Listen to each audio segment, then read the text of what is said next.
దువ్వాడ మండలంలో ఉన్నటువంటి వ్యవసాయం ఏదైతే వరి ఉందో వరి పూర్తిగా నాశనమైనటువంటి పరిస్థితి. ఈ తుఫాన్ కారణంగా పూర్తిగా వరి ఏదైనా బోర్లు చెరువుల ద్వారా పండించినా సరే అవి కూడా పూర్తిగా ఈ ఈ వర్షాల కారణంగా కుప్పకూలిపోయి కిందని నేలకి పడిపోయినటువంటి పరిస్థితి. మొక్కలు వస్తూ ఉన్నాయి, మొక్క నాటేస్తుంది వరి ఏదైతే ఉందో.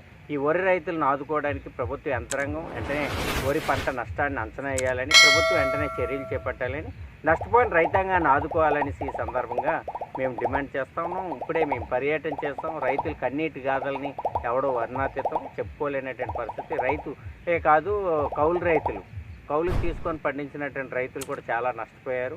ఎందుకంటే నష్టపరిహారం అందుతుందా అందదా, ప్రభుత్వం ఆదుకుంటుందా లేదనేటువంటి ఆందోళనలో రైతులు ఉన్నారు.